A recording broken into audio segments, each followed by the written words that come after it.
Assalamualaikum नाजरीन, this is Sani Khan and you are watching new episode of inside financial markets. Budget अभी पेश हुआ है and what we have seen is this कि government has tried presenting a balance budget. Government thinks के आगे हालात काबू आने का एक ही रास्ता है कि आईएमएफ की सारी कंडीशंस को एक्सेप्ट कर लिया जाए, जिसमें हमने देखा कि गवर्नमेंट ने 450 अरब की पीडीएल की बात की है, 800 अरब के एडिशनल महसूलात की बात की है, इंपोर्ट ड्यूटीज़ की बात की है। ये सारी वो एक्टिविटीज़ हैं including the hiking up of the policy rates. ये सारी वो बातें हैं कि जिससे ग्रोथ कट होती है, बेरोज़गारी बढ़ती है। बट गवर्नमेंट का फोकस शायद अगले साल के इलेक्शन है, उससे पहले इलेक्शन की जो कवानीन में तरमीम है वो है, और उससे भी पहले शायद ये है कि गवर्नमेंट आईएमएफ से प्रोग्राम को रिस्टोर करा के थोड़ा सा टाइम गेन कर ले। इन सब बातों को आज हम डिस्कस करेंगे from the perspective of financial markets. हमारे साथ मौजूद होंगे Tahir Abbas of Arif Habib securities, और हमारे साथ मौजूद होंगे नुमान अब्दुल मजीद, ही इज़ एन इकोनॉमिस्ट। उनकी गहरी नज़र है मैशत के ऊपर, एक फाइनेंशियल एनालिस्ट हैं। दोनों से बातचीत करेंगे आज के प्रोग्राम में। अस्सलाम वालेकुम। जी वालेकुम सलाम। Sir, today we have seen a report from Arif Habib Securities regarding the budget. कल जो बजट पेश होने वाला है उसका एक अच्छा तज्जिया और राउंड अप किया है। I would just want to know कि 9.5 ट्रिलियन का ये बजट है, और जो प्रेजेंट सिचुएशन है it's a crisis like situation. So how do you look at the overall number कि मैक्रो इकॉनमी की सतह पर you see things improving going forward? ये बजट एक बैलेंस बजट कहा जा सकता है? जी सानी साहब, थैंक यू। जी बिल्कुल, आपने जो है वो बिल्कुल सही अर्ज किया कि जो है वो सिचुएशन जो है वो चैलेंजिंग है, और फिर ऑब्वियसली हम जो हमारी जो ग्रोथ रही है वो थोड़ी सी जो है वो ज्यादा रही है, जिसको हमें ऑब्वियसली थोड़ा सा जो है वो स्लो डाउन करना है। तो ये जो आने वाला बजट है इसमें जो है वो बिल्कुल गवर्नमेंट का फोकस जो है वो यही रहेगा, और साथ साथ ऑब्वियसली आप जानते हैं कि हमें आईएमएफ प्रोग्राम जो है वो रिवाइज करना है। तो आईएमएफ भी जो है वो काफी रिगरसली इस बजट को देखेगा भी, और हुकूमत की कोशिश ये होगी कि जो आईएमएफ की रिकमेंडेशंस हैं उसको जो है वो बजट में इनकॉर्पोरेट किया जाए। तो बजट जो अगले साल का होगा वो थोड़ा सा कंसोलिडेशन फेज का बजट होगा आई वुड से, और उसमें जो है वो ग्रोथ को थोड़ा स्लो डाउन करने की कोशिश की जाएगी, रेवेन्यूज को जो है वो इंक्रीज करने की कोशिश की जाएगी, और इसी तरह एक्सपेंडिचर को जो है वो थोड़ा कर्टेल करने की कोशिश की जाएगी। और साइमल्टेनियसली जो एक कमोडिटीज का सुपर साइकिल चल रहा है, और जो महंगाई इस वक्त है, जो इन्फ्लेशन का नंबर है, और आगे आने वाले 2 से 3 4 महीने जो काफी ज्यादा टफ नजर आते हैं, उसमें फिर हुकूमत की कोशिश ये होगी कि जो वल्नरेबल सोसाइटी के लोग हैं, जो लोअर क्लास के लोग हैं, उनको जो है वो प्रोटेक्ट भी किया जा सके। तो ये ओवरऑल जो है वो अगले साल बजट की जो है वो थीम नजर आ रही है। तो यू थिंक कि this is going to be a balance budget? ये फरमाइएगा कि यू स्पोक ऑफ 3 थिंग्स, जिसमें सबसे जो क्रूशल और टॉप पर थी that was the cut off on the side of the development expenditure. ये जो 100 अरब रुपए की कट है पिछले साल से इस साल में, इससे आपको नहीं लगता कि जो जॉब क्रिएशन है उसकी जो सिचुएशन पहले ख़राब है वो मज़ीद ख़राब हो सकेगी?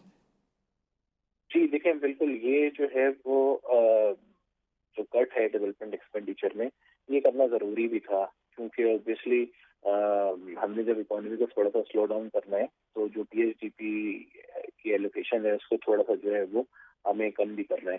असल में देखें, प्रॉब्लम ये है कि हम टैक्सेस जो है वो अगर इंक्रीज कर भी दें, बट नीचे अगर हम एक्सपेंडिचर साइड पे आते हैं करंट एक्सपेंडिचर में, तो जो हमारी मार्कअप पेमेंट्स हैं वो जो है वो मेजोरिटी हमारे जो रेवेन्यू का शेयर है वो ले जाती है। तो ऑब्वियसली वो तो हमने सर्विसिंग करनी है उनकी, वो जरूरी है करना, क्योंकि ऑब्वियसली हुकूमत जो है वो बोरिंग करती है, जिसमें लोकल बोरिंग भी होती है और फॉरेन बोरिंग भी होती है।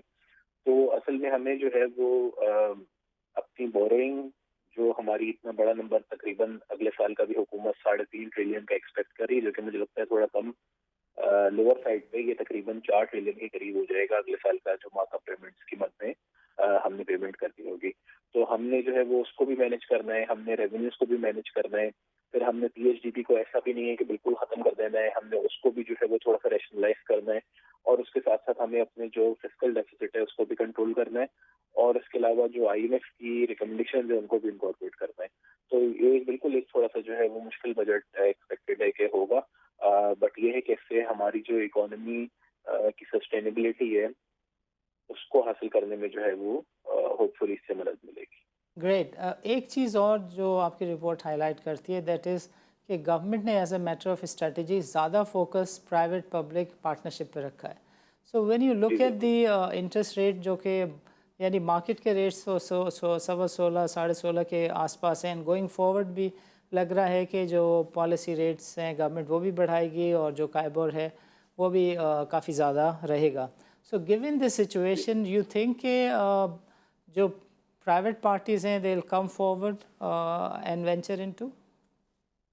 देखिए, देखिए, आपकी बात बिल्कुल सही है कि जो इंटरेस्ट रेट का सिनेरियो है, उसको देखते हुए तो ऐसा लगता है कि ये जैसे 15-16% की जो है वो काइबोर प्लस स्प्रेड इस वक्त जो है वो चल रहा है।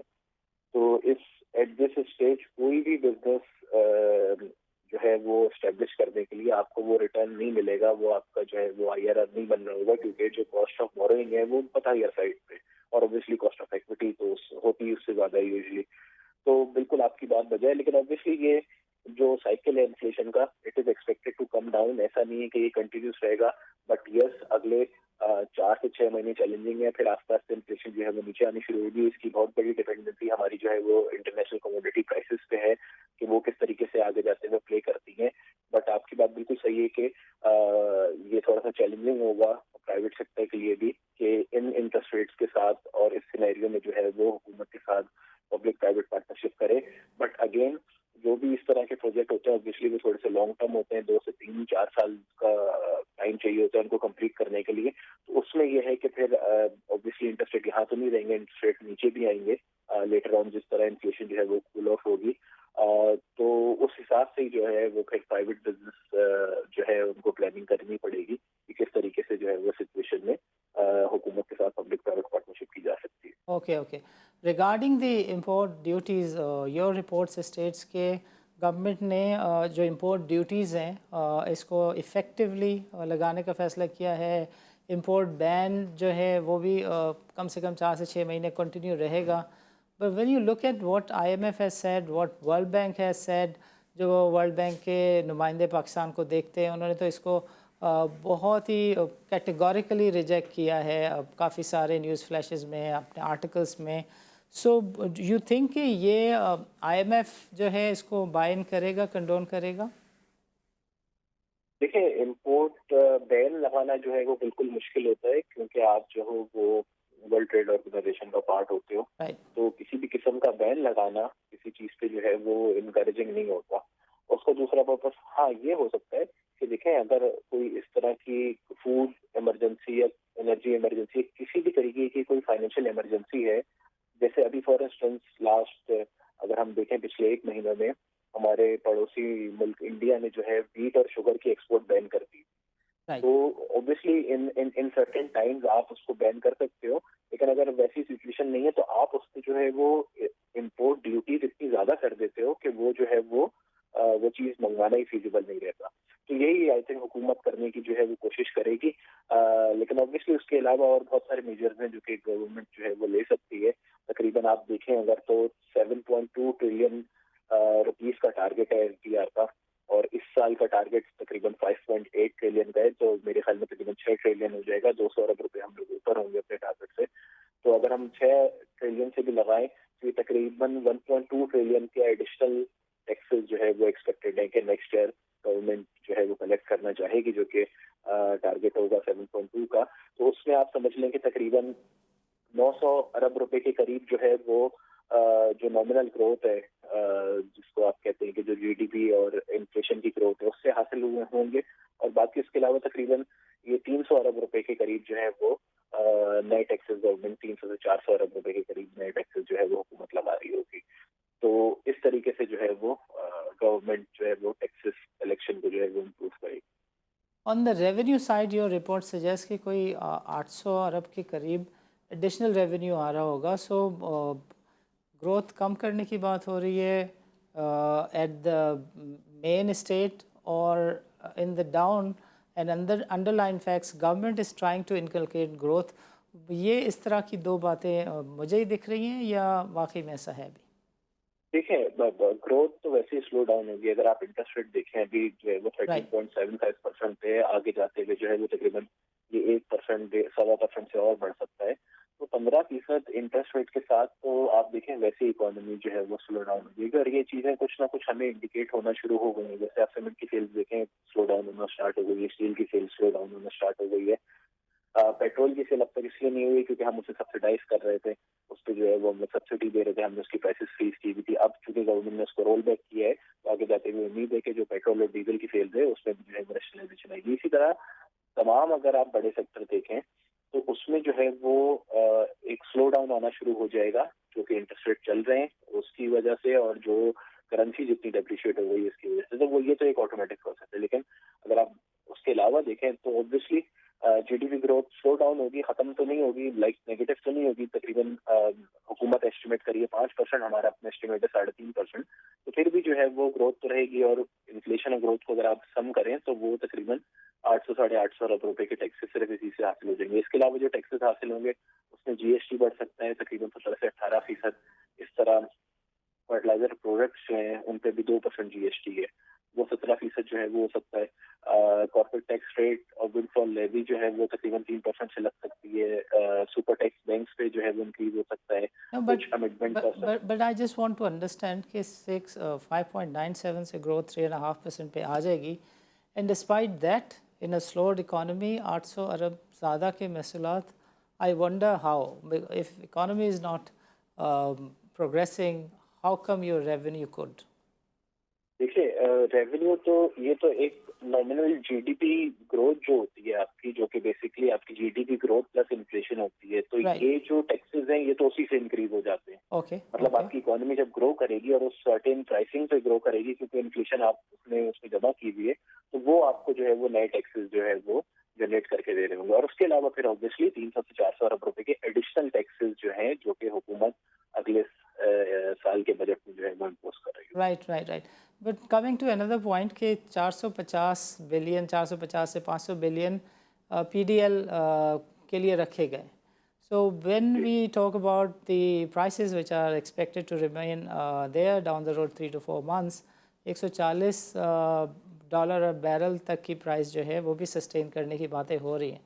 सो गिवन दैट आपको लगता है कि 30 रुपये की PDL गवर्नमेंट इम्पोज कर पाएगी फॉर नेक्स्ट ईयर? देखिए पीडीएल जो है वो एक बहुत बड़ा पोर्शन है आपके नॉन टैक्स रेवेन्यू का। अगर आप राइट. नॉन टैक्स रेवेन्यू का ब्रेकअप देखें तो पिछले साल भी हुकूमत ने इसकी मद में तकरीबन जो है वो 600 अरब रुपए जो है वो रखे थे, सही और है. जो कलेक्शन हुई है उसके अगेंस्ट वो सिर्फ 125 अरब रुपए की हुई है इस साल में, जो 2022 है। तो ये तो देखें एक it's one of the requirement कि आप आईएमएफ रिक्वायरमेंट कि आप जो है वो पेट्रोलियम डेवलपमेंट लेवी को जो है वो इम्पोज करो। तो राइट. हुकूमत उसमें जो है वो इस साल अभी जून में तो जैसे नहीं होगा, बट ये है कि जून में अगर आप देखें तो अभी जो 15 तारीख को एक्सपेक्टेड इंक्रीज है वो तकरीबन 25 से 30 रुपए पर लीटर का पेट्रोल पे और होगा। क्योंकि अभी जो अगर आप इंटरनेशनल प्राइसेस का मुआवजा करें तो लास्ट नोटिफाइड प्राइसेस में जो है वो 9 रुपए का सिर्फ सब्सिडी बची थी, वो वापस बढ़ के जो है वो तकरीबन 27-28 रुपए हो गई है। तो उसको ऑब्वियसली हुकूमत पास ऑन करने की जो है वो कोशिश करेगी, और उसके बाद अगले साल में जो है वो हुकूमत जो है वो पीडीएल लगाने की भी कोशिश करेगी। अब वो ऑब्वियसली ऐसा नहीं होगा कि 25 रुपए या 30 रुपए पर लीटर पहले दिन ही लगा दिया जाए। राइट. हुकूमत कोशिश करेगी थोड़ा सा उसको जो है वो मैनेज करके स्लोली जो है वो बढ़ाया जाए, लेकिन ऑब्वियसली टारगेट तो जो है वो आईएमएफ की तरफ से पीडीएल का भी है, और वो एक्सपेक्टेड है कि अगले साल से पीडीएल भी जो है वो हमें देना पड़ेगा। Right. By the way government is saying कि जो अनयूटिलाइज्ड प्लॉट्स हैं उसके ऊपर टैक्स लगाया जाए. सो इस सिचुएशन में आपको लगता है कि ये जो काफ़ी सारा पैसा पार्क हुआ है प्रॉपर्टी में, government will be in a position to impose this kind of tax? जी बिल्कुल, रियल एस्टेट पे जो है वो इस तरह का प्रपोजल है कि जो वेल्थ टैक्स है, सॉर्ट ऑफ चीज, वेल्थ लेवी जिसको आप कहते हैं, वो लगाया जाए उन प्लॉट्स पे जो कि अनयूटिलाइज है, जिसपे कंस्ट्रक्शन नहीं हुई भी।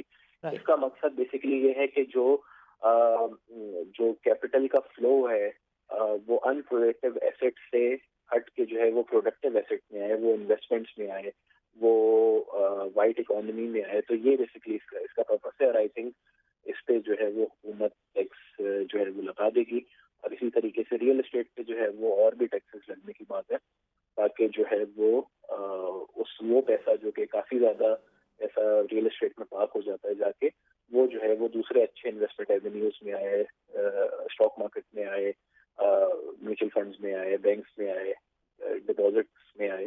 तो इस तरीके से हुकूमत का एक कोशिश है कि इसको जो है वो प्रोडक्टिव एसेट क्लासेस की तरफ डाइवर्ट किया जाए। ओके, आखिर में ये बताएं कि how do you look at the currency कितना अंडर प्रेशर आपको दिखती है down the road 3 to 4 months?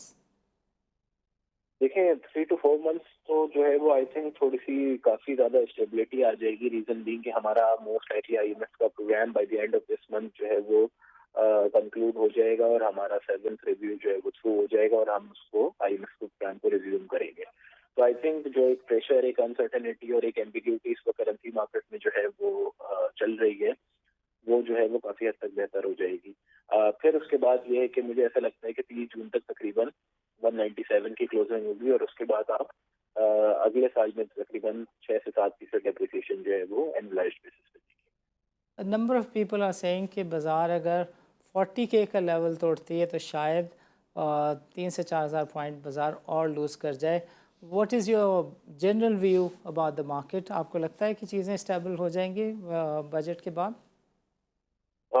सानी साहब देखें, मैंने एक डेटा प्लॉट किया, कि पिछले 10-12 सालों में हमारी मार्केट कब कब 15% से ज्यादा जो है वो कंटिन्यूस बेसिस पे गिरी है। तो ओके, मैंने ये अंदाजा लगाया कि मार्केट जब जब गिरी है उसका पीई कम से कम 7 टाइम्स से ऊपर था जब मार्केट क्रैश हुई है। बिल्कुल। ठीक है, अगर आप लास्ट कोविड का टाइम देखें 7.2 का पीई था। उससे पहले जब लास्ट हुकूमत जो है वो चेंज हुई थी, उस वक्त मार्केट का भी 8 टाइम्स था। अगर आप उससे पहले चले जाएं तो 2015 में भी जो है वो एक दफा मार्केट क्रैश हुई थी, तो उस वक्त भी तकरीबन मार्केट का पी जो है वो 9.5 टाइम्स था। तो मार्केट अगर आप हिस्टोरिकल पीछे देखते रहेंगे कब कब मार्केट गिरी है, 2020 में, फिर उससे पहले जो फिस्कल एडजस्टमेंट 2018 में हुई थी वो, फिर उससे पहले पॉलिटिकल अनसर्टेनिटी जब थी 2017-18 में, मार्केट का पी ऊपर था। अभी मार्केट का फॉरवर्ड पी जो है वो तकरीबन 4.5 टाइम्स है। तो मार्केट में बहुत ज्यादा गिरने की गुंजाइश नहीं है।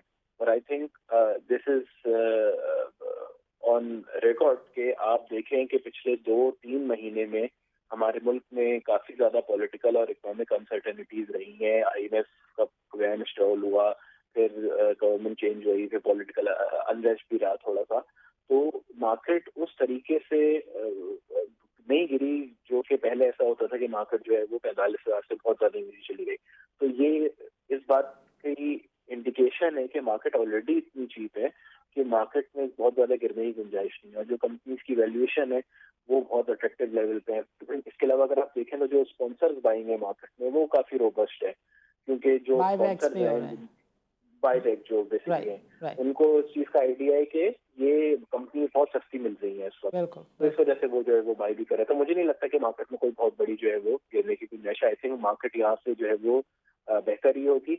यस, अगले 2-3 महीने चैलेंजिंग है, बट जो हम स्टेप्स ले रहे हैं वो राइट डायरेक्शन में है। इससे हमारा IMF program through most likely हो जाएगा इंशाल्लाह, और फिर उसके बाद जो है वो हम स्टेबिलिटी की तरफ जाएंगे।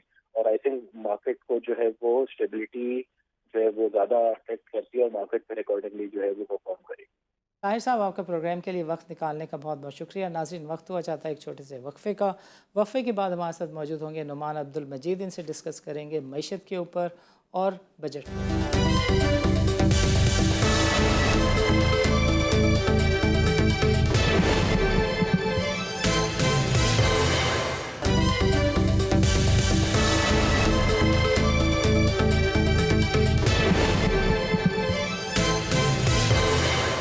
वेलकम बैक नाज़रीन, वक्फे से पहले हमारी बातचीत हो रही थी ताहिर अब्बास से, जिनका ताल्लुक आरिफ हबीब सिक्योरिटीज़ से है।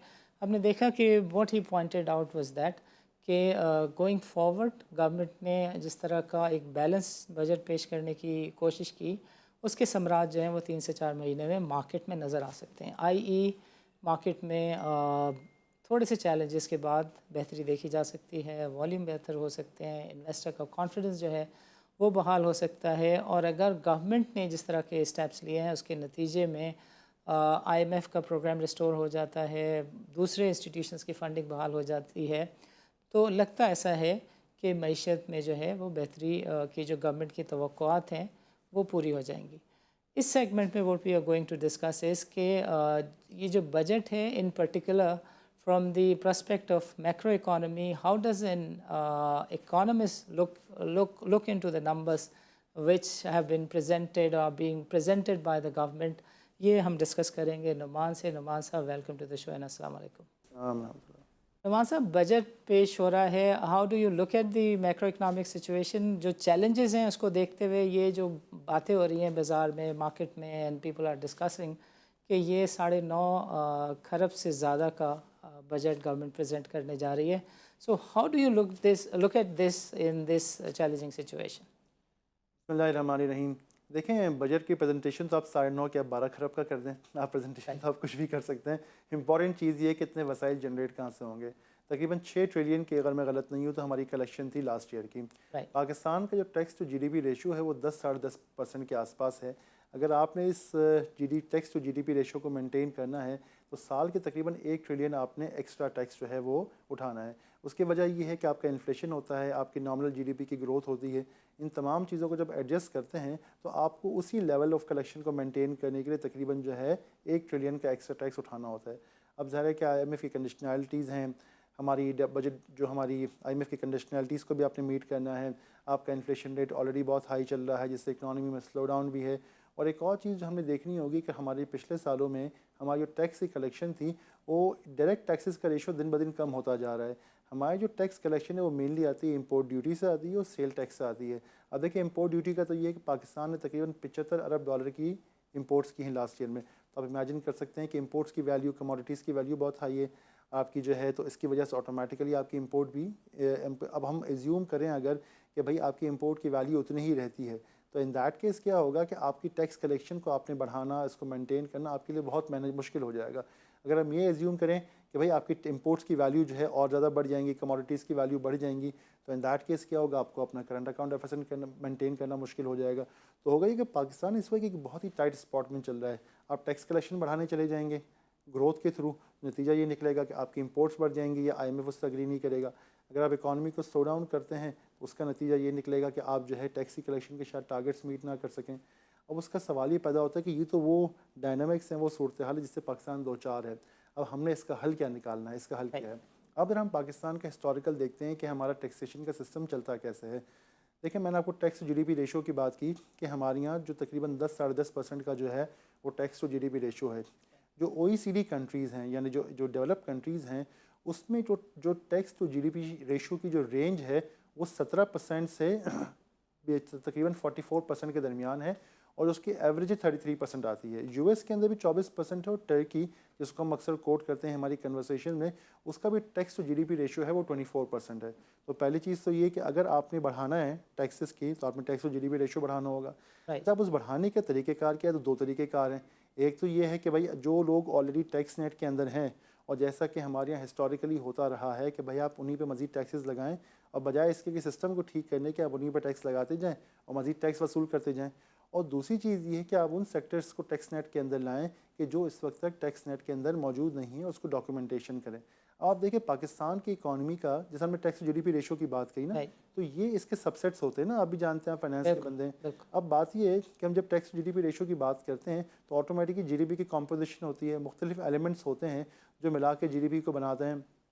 बात यह है कि वो चीज़ें, मिसाल के तौर पर आपका एग्रीकल्चर सेक्टर है, आपका प्रॉपर्टी सेक्टर है, आपका ट्रांसपोर्टेशन सेक्टर है या आपका सर्विस सेक्टर है, जो मेजर चंक है आपका बेसिकली आपकी इकॉनमी का, वो तो इस वक्त टैक्स नेट से बाहर है।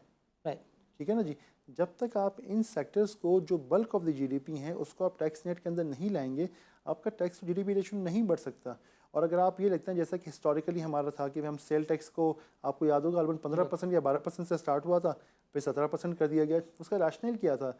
बजाय इसके कि उन सेक्टर्स पे जो कि पॉलिटिकली, जो कि हमारे टैक्स नेट के अंदर नहीं है, कंट्रोल होल्ड करते हैं, और जहाँ पे वोट बैंक ख़राब होने का ख़तरा होता है, उन पे लगाने की बजाय, क्योंकि आपको पता है कि हमारी जो पॉलिटिकल एलीट है वो मेनली एग्रीकल्चर हार्टलैंड से आती है, Right. तो ज़ाहिर है कि वहाँ पर वो ख़राब नहीं करना चाहते अपने वोट बैंक को, तो इससे कोशिश ये होती है कि जो हमारा अर्बन और डॉक्यूमेंटेड एरिया ऑफ इकोनॉमी है उसी पे मज़ीद टैक्स लगा के उसको मज़ीद जो है उसी को स्क्वीज़ किया जाए, बजाय इसके कि नए लोगों पर टैक्स लगाया जाए।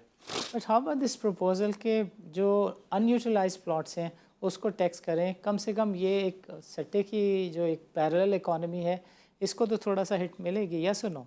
देखें, नॉर्मली जिन कंट्रीज़ में अनयूटिलाइज प्लॉट्स की जो यूटिलाइजेशन पे टैक्स लगाया जाता है उसका मकसद होता है कंस्ट्रक्शन एक्टिविटी को बूस्ट करना। बिल्कुल ठीक। ठीक है ना, अगर आप कंस्ट्रक्शन, अब सवाल ये पैदा होता है कंस्ट्रक्शन एक्टिविटी को अगर आप बूस्ट करेंगे तो वो तमाम इंडस्ट्रीज जो कंस्ट्रक्शन से रिलेटेड हैं और साथ ही साथ जिसमें बहुत बड़ा इंपोर्ट एलिमेंट, आपको पता है हमारे यहाँ बिल्डिंग मटेरियल जो है वो बहुत बड़ी तादाद में इंपोर्ट होता है। एग्जैक्टली। तो क्या आप ये चाह रहे हैं कि भाई कंस्ट्रक्शन इंडस्ट्री को बूस्ट आए और आपका जो है इम्पोर्ट्स भी बढ़ें? अब इम्पोर्ट्स तो बढ़ाना चाह नहीं रहे, तो आप अगर ये अनयूटिलाइज टैक्सेस लगा भी देंगे अनयूटिलाइज प्लॉट्स के ऊपर भी, पहले तो उसकी वैल्यूएशन का मसला आएगा। आपको पता है कि हमारे यहाँ मार्केट वैल्यूज़ के अंदर और और डिस्टॉर्शन जो ऑफिशियल वैल्यूज़ में बड़ा फ़र्क है, डिस्टॉर्शन है। नंबर 2 उसकी कलेक्शन कैसे होगी, नंबर 2 उसकी डॉक्यूमेंटेशन कैसे होगी। आपको पता है हमारे यहाँ बहुत बड़ी तादाद में लोग बेनामी प्लॉट्स पे रहते हैं, बेनामी प्लॉट्स हैं, किसी के नाम फाइल्स चलती हैं। फाइल्स चलती हैं, इन चीज़ों को कैसे करेंगे? अच्छा, क्या आप सिर्फ मेन स्ट्रीम प्लॉट्स को करेंगे, जो चीज़ प्लॉट्स आपके जो सोसाइटीज़ के अंदर उन पे भी करेंगे? तो बहुत सारे सवालात हैं।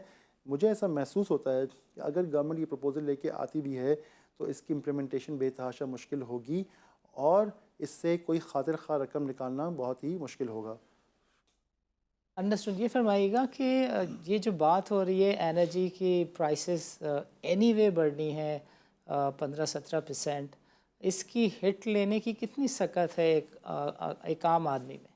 देखिए, आम आदमी में दो सिनेरियोज़ होते हैं। एक तरफ ये होता है कि इकॉनमी ग्रो कर रही होती है, आपकी इनकम्स ग्रो कर रही होती हैं और साथ ही इन्फ्लेशन भी बढ़ता है, तो ऑटोमेटिकली लोग कहते हैं चलो इकॉनमी ग्रोथ मॉडल में है, अगर थोड़ा इन्फ्लेशन बढ़ता भी है तो हम जो है उसके शॉक को एब्जॉर्ब कर लेंगे। इस वक्त हमारी स्टेटेड पॉलिसी ये है कि we want to slow down the economy. IMF के कहने के ऊपर मैं उससे एग्री नहीं करता, बिल्कुल इकॉनमी को स्लो डाउन नहीं होना चाहिए। उसके लिए हमें थोड़ा सा out of the box thinking करनी पड़ेगी, इस पर मैं भी एक सेकंड आता हूँ कुछ देर में। लेकिन बात यह है कि ये हमारे मसाइल का हल नहीं है। आपकी आबादी 2.5% से साल की बढ़ रही है, जो कि तकरीबन one of the highest in the world है। अगर आप 4-4.5% पे ग्रोथ करेंगे तो आपकी जो रियल इकोनॉमिक ग्रोथ है वो सिर्फ 2% मुश्किल से रह जाती है। नंबर 1, आपके आबादी के एक बहुत बड़ा हिस्सा ऑलरेडी गुर्बत की लकीर से नीचे है। करोड़ों बच्चे, 2.5 से 4 करोड़ बच्चे आपकी स्कूल से बाहर हैं और जो हैं भी वहाँ के स्कूलों की हालत हमें पता है। तो बात मेल न्यूट्रिशन आपका 45% आपका स्टंटिंग रेट है। तो आप क्या, इकॉनमी जब स्लो होगी तो इसका इम्पैक्ट किसके ऊपर आएगा? इसका इम्पैक्ट जो है मिडिल क्लास सबके ऊपर डेफिनेटली आएगा, लेकिन उससे ज़्यादा उन लोगों के ऊपर आएगा जो मजदूर तबका है, जो महीने का 20-22 हज़ार रुपये कमा रहे हैं। क्या गवर्नमेंट के पास इतनी ज़रूरत है कि गवर्नमेंट जो है वो जो मिनिमम वेजेस को 30,000 करे?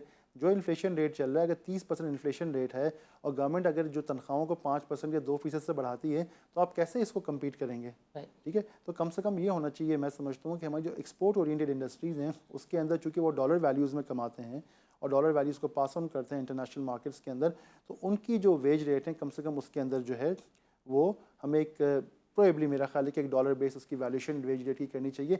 लेकिन अगेन पाकिस्तान का सबसे बड़ा मसला इम्प्लीमेंटेशन, अगर वो कर भी दिया जाए तो उसको इम्प्लीमेंट कौन करेगा?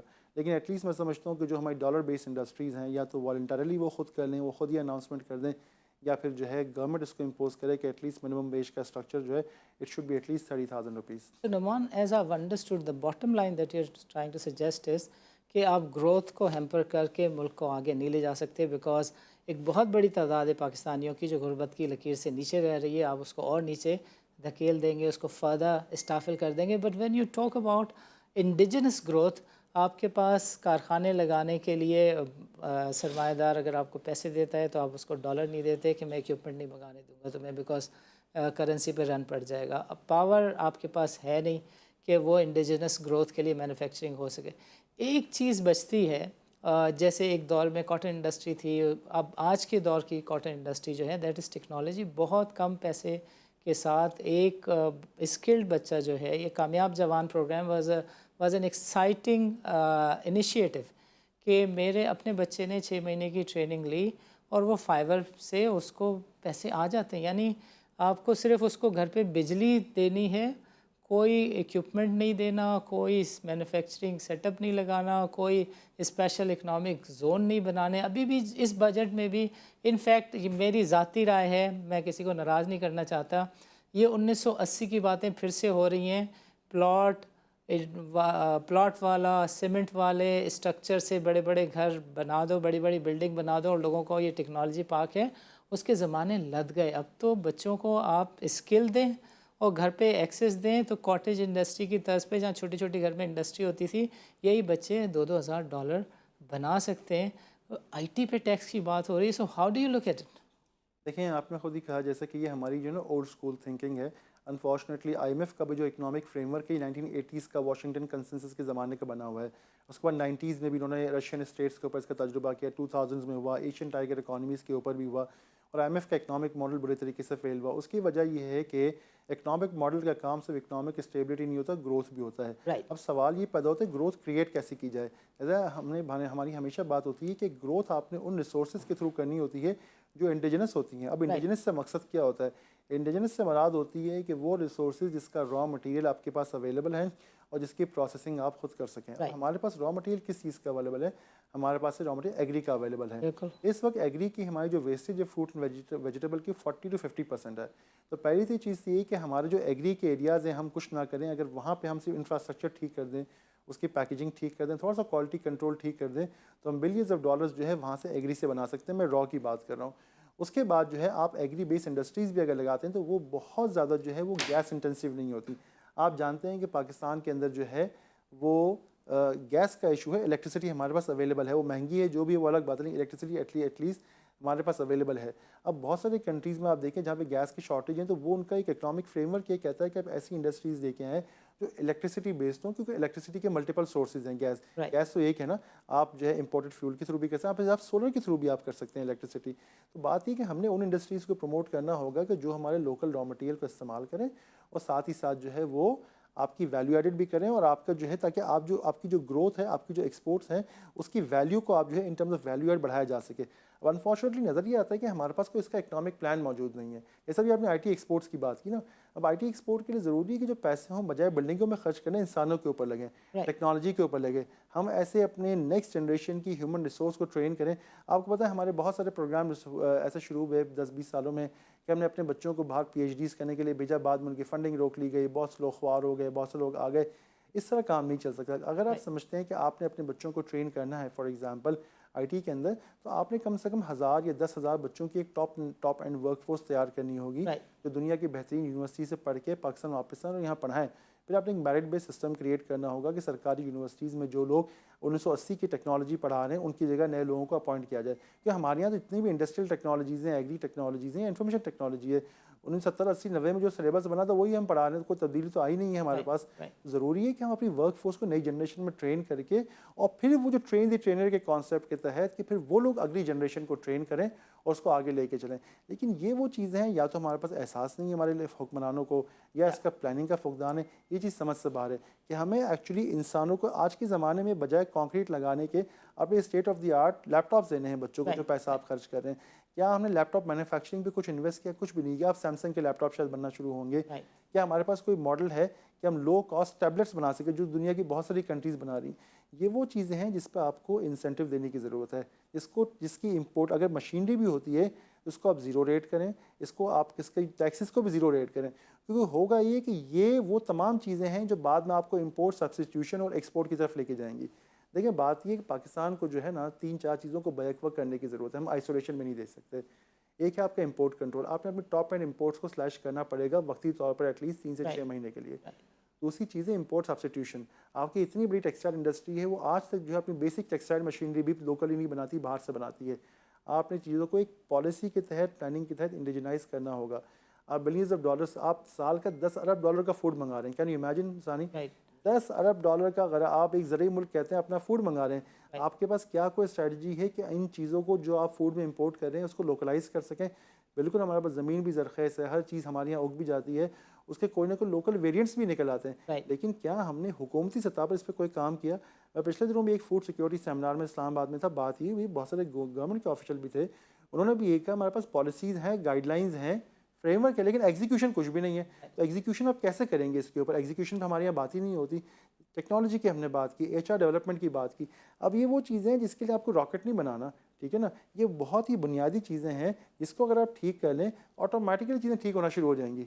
देखिए ना, आपका जो इस वक्त आपका करंट अकाउंट डेफिसिट कितना है, तकरीबन आप 15 अरब डॉलर का आपका डेफिसिट है, ठीक है ना जी, Right. जिसकी वजह से आपके मुस्तकिल प्रॉब्लम्स हैं। लोग कहते हैं फिस्कल का मसला, फलाने का मसला, मैं कहता हूँ आपका बुनियादी मसला जो है वो करंट अकाउंट है। Exactly. करंट अकाउंट डेफिसिट की वजह से आपका रुपये पे प्रेशर पड़ता है, जिससे आपकी महंगाई बढ़ती है। जब महंगाई बढ़ती है तो आपने इंटरेस्ट रेट IMF के कहने पे बढ़ाने पड़ते हैं। Right. इंटरेस्ट रेट बढ़ते हैं तो आपका इकोनॉमी में स्लो डाउन होता है। सिमिलरली करंट अकाउंट डेफिसिट की वजह से जब आप इंटरनेशनल मार्केट में जाते हैं तो आपको डॉलर या बोरिंग महंगी हो जाती है, बिल्कुल। या आपको देते हैं नहीं देते, फिर आपको उसी से पॉलिटिकल प्रेशर भी आता है। तो बुनियादी तौर पर अगर आप करंट अकाउंट डेफिसिट ठीक कर लें तो आपकी डेट सर्विसिंग कॉस्ट भी कम होगी, आपका इन्फ्लेशन भी कम होगा, आपको IMF के पास भी नहीं जाना पड़ेगा। अब सवाल ये होता है करंट अकाउंट डेफिसिट को कैसे कम किया जाए। Right. तो बात ये है कि करंट अकाउंट डेफिसिट की बुनियाद में है आपका trade deficit. Right. Trade deficit आपका तकरीबन इस साल को जो है 45 से 50 अरब डॉलर का है, यानी मुश्किल से आप 30 अरब डॉलर की एक्सपोर्ट करते हैं और आपकी जो इंपोर्ट्स हैं वो तकरीबन 75 अरब डॉलर की हैं। अब 45 बिलियन डॉलर का ट्रेड डेफिसिट इज़ अनसस्टेनेबल। वो तो खुदा भला करे हमारे ओवरसीज़ पाकिस्तानीज़ का, जो कि बेसिकली 30 अरब डॉलर हमारे पास भेज दिया करते हैं, इस वजह से कम हमारा काम चल रहा है, और फिर थोड़ा बहुत सर्विस में हमारे यहाँ हम ऊपर नीचे करके चला लेते हैं। अब ये 15 अरब डॉलर का बेसिकली जो गैप है उसको आपने अगले साल से 2 साल के अंदर गैप करना है। अब होता ये कि कोई भी एक आइटम ऐसा नहीं होता कि जिसको कहकर मैं ये चीज़ कर दूंगा तो 15 डॉलर कम हो जाएंगे, ऐसा नहीं होता।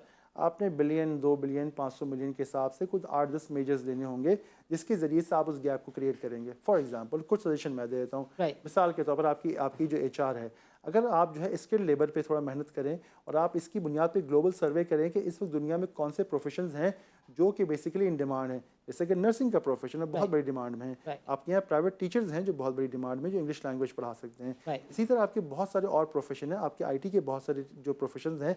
चाइना के अंदर लाखों की तादाद में IT प्रोफेशनल चाहिए जो बाहर से मंगाने हैं। Same goes for Germany, same goes for US, same goes for Canada. लेकिन उसके लिए आपने फोकस वे में अपनी जो है ना, आपने आइडेंटिफाई करके किस कंट्री के अंदर किस HR की रिक्वायरमेंट है, वो किन स्टैंडर्ड्स को, किन एजुकेशन क्वालिफिकेशन को, वेटिंग प्रोसेस को फॉलो करते हैं, उसकी बुनियाद पे आपने अपने HR प्रोफेशनल प्रोड्यूस करने होंगे जो वहाँ जाके काम करेंगे और आपको डॉलर भेजेंगे। अब आप अगर 30 अरब डॉलर साल के ले सकते हैं तो 3-4 अरब डॉलर मजीद निकालना इससे कोई मुश्किल नहीं है। एक चीज़ हो गई। अच्छा, आप अपनी IT एक्सपोर्ट्स के ऊपर आ जाएं।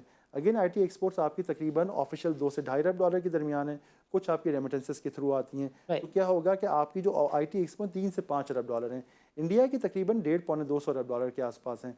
अब आप लो कॉस्ट में वही काम करते हैं तो इन दैट केस क्या होगा कि आप जो है 3 से आप जो है आराम से अपनी IT एक्सपोर्ट्स को 2 से 3 अरब डॉलर सालाना के हिसाब से बढ़ा सकते हैं, 5 अरब डॉलर भी कर सकते हैं, अगेन बगैर किसी ज़्यादा मेहनत के। तो ये 3-4 आपके आ गए और लेबर रेमिटेंसेस से आ गए, 3-4 आपके यहाँ से आ गए। अच्छा, कुछ चीज़ें आप जो है अपनी फूड वेस्टेज से कवर कर सकते हैं। आप 2-1 अरब डॉलर का फूड आराम से एक्सपोर्ट कर सकते हैं अगर जो है आप अपनी फूड वेस्टेज को कंट्रोल करें और उन एरियाज पे फोकस करें। आपका फूड का जो है इस्तेमाल बहुत ज़्यादा है। 3 चीज़ें हो गई। सिमिलरली आपके कुछ आप थोड़े से पैसे जो आपकी जो हाई एंड इंपोर्ट कंट्रोल है उससे बचा सकते हैं। कुछ चीज़ें आपकी जो एग्री मशीनरी, आपकी जो मशीनरी होती है इसकी बिलियंस ऑफ डॉलर्स की इंपोर्ट है, उसके आप लोकलाइजेशन, उसके जो बेसिक वजन्स की लोकलाइजेशन करें, उससे कुछ पैसा आप बच जाएंगे। अब देखें, ये कुछ चीज़ें हैं जो मोटी मोटी मैंने आपसे बताई हैं कि आप अगर ये 3-4 मेजर्स लें जो एनीवे बिटवीन 500 से 5 अरब डॉलर के हैं। एक बहुत इंपॉर्टेंट एलिमेंट है फॉरेन डायरेक्ट इन्वेस्टमेंट का। पाकिस्तान की फॉरेन डायरेक्ट इन्वेस्टमेंट सिर्फ जो है वो 1.5 अरब डॉलर की होती है। वियतनाम की तकरीबन 15 से 20 अरब डॉलर है, कंबोडिया की 4-5 बिलियन डॉलर है, बांग्लादेश की 4-5 अरब डॉलर है, तुर्की की 8 से 10 अरब डॉलर के दरमियान है, इंडिया की 84 अरब डॉलर है लास्ट ईयर की। तो भाई बात ये है कि अगर हम जो है यहाँ पे अपनी 1.5 अरब डॉलर है, क्या इसको हम 3 से 5 अरब डॉलर पे लेके नहीं, मैं कहता हूँ बिल्कुल लेके जा सकते हैं। मैंने काफ़ी अर्सा इस फील्ड में गुजारा है, बशर्ते कि हम फोकस और होमवर्क पे काम करें। आप 2 से 3 बिलियन डॉलर वहाँ से भी उठा सकते हैं। अगर आप ये सारे एवेन्यूज बचाएं ना, जिसमें हमारी ये क्रिटिकल गैप है, क्रिटिकल शॉर्टेज है, आप 1-2-3 बिलियन डॉलर लें, आप ईजिली अपना 10 से 15 बिलियन डॉलर का करंट अकाउंट का गैप है वो आप फिक्स कर सकते हैं। देखिए, ओवरनाइट नहीं होगा, लेकिन एक साल के अंदर आपको रिजल्ट आना शुरू हो जाएंगे, नज़र आना शुरू हो जाएगा। But you need a comprehensive road map. देखिए, मैं आपको एक और चीज़ बता रहा हूँ, कोई भी शख्स अगर पॉलिटिशियन ये कहता है ना, जी अब तो मैं IMF के पास जाऊंगा ही नहीं, वो झूठ बोल रहा है। ये पॉसिबल ही नहीं है कि आप आज डिसाइड कर रहे हो कल हम IMF के पास ना जाएं। ये ज़रूरी है कि आप एक फ्रेमवर्क क्रिएट करें कि भाई ये मेरे टारगेट्स हैं, अगले 1 से 3 सालों के अंदर मैंने ये इकदाम करने जिसके ये नतीजे जाएंगे, तो ऑटोमेटिकली मैं IMF के पास नहीं जाऊँगा। विच मीन्स कि गवर्नमेंट ऑफ पाकिस्तान, रियासत पाकिस्तान, मुल्क पाकिस्तान की ज़रूरत है कि पाकिस्तान के पास एग्जैक्टली वही चीज़ हो कि जो नून और PPP ने की थी, जमहूरियत को बचाने के लिए, मुल्क को बचाने के लिए, जो मिसाक मईशत है, इकनॉमिक फ्रेमवर्क के ऊपर सारी कौम का मुत्तफ़िक होना ज़रूरी है और सारे लीडर्स का यकसुई के साथ इसके ऊपर काम करना ज़रूरी है। नुमान, आपका प्रोग्राम के लिए वक्त निकालने का बहुत बहुत शुक्रिया। नाज़रीन, आज के प्रोग्राम में शरीक गुफ्तगू रहे नुमान अब्दुल मजीद, ही इज़ एन इकोनॉमिस्ट। मज़ीद हमारे साथ शरीक गुफ्तगू रहे थे Tahir Abbas, he is from Arif Habib securities.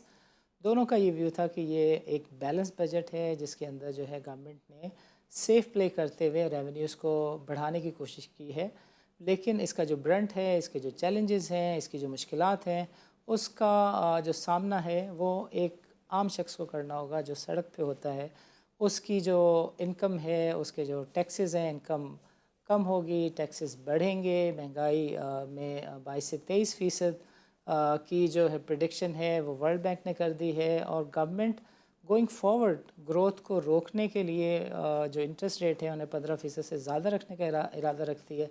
Because of that होने ये जा रहा है कि पाकिस्तान के अंदर जो है फर्दर जॉब कट्स होंगी, नई इंडस्ट्रीज़ नहीं लगेंगी और गवर्नमेंट की जो सोल सोर्स ऑफ इनकम होती है that is import, because we are not a export based economy, we are a import based economy. वो जब कट होगी, इंपोर्ट के लिए आपके पास डॉलर नहीं होंगे तो आपके पास टैक्सेस नहीं होंगे तो आपके रेवेन्यू टारगेट सेट्स होंगे। बिकॉज ऑफ दैट सिचुएशन जो है वो ऐसा लगता है कि शायद गवर्नमेंट नहीं मैनेज कर पाएगी, and because of that people feel कि government has played a very short term trick कि जिसमें गवर्नमेंट का टोटल फोकस सिर्फ इलेक्शन तक का टाइम बाय इन करना था। जो अमेंडमेंट्स हैं इलेक्शन रिलेटेड, नैब रिलेटेड, गवर्नमेंट ने वो पास करा ली हैं। अब गवर्नमेंट का एक और शॉर्ट टर्म टारगेट IMF के प्रोग्राम की बहाली है, जिसकी वजह से गवर्नमेंट को कुछ फिस्कल स्पेस मिल जाएगा, गवर्नमेंट टाइम बाय इन कर लेगी और स्ट्रॉन्ग होते ही शायद गवर्नमेंट अपनी मर्ज़ी की तैनातियों के बाद जो है वो इलेक्शन की तरफ चली जाए। इस तज्ज़िये को अगले प्रोग्राम में आगे बढ़ाएंगे। नाज़रीन, इजाज़त दीजिए, अल्लाह हाफ़िज़।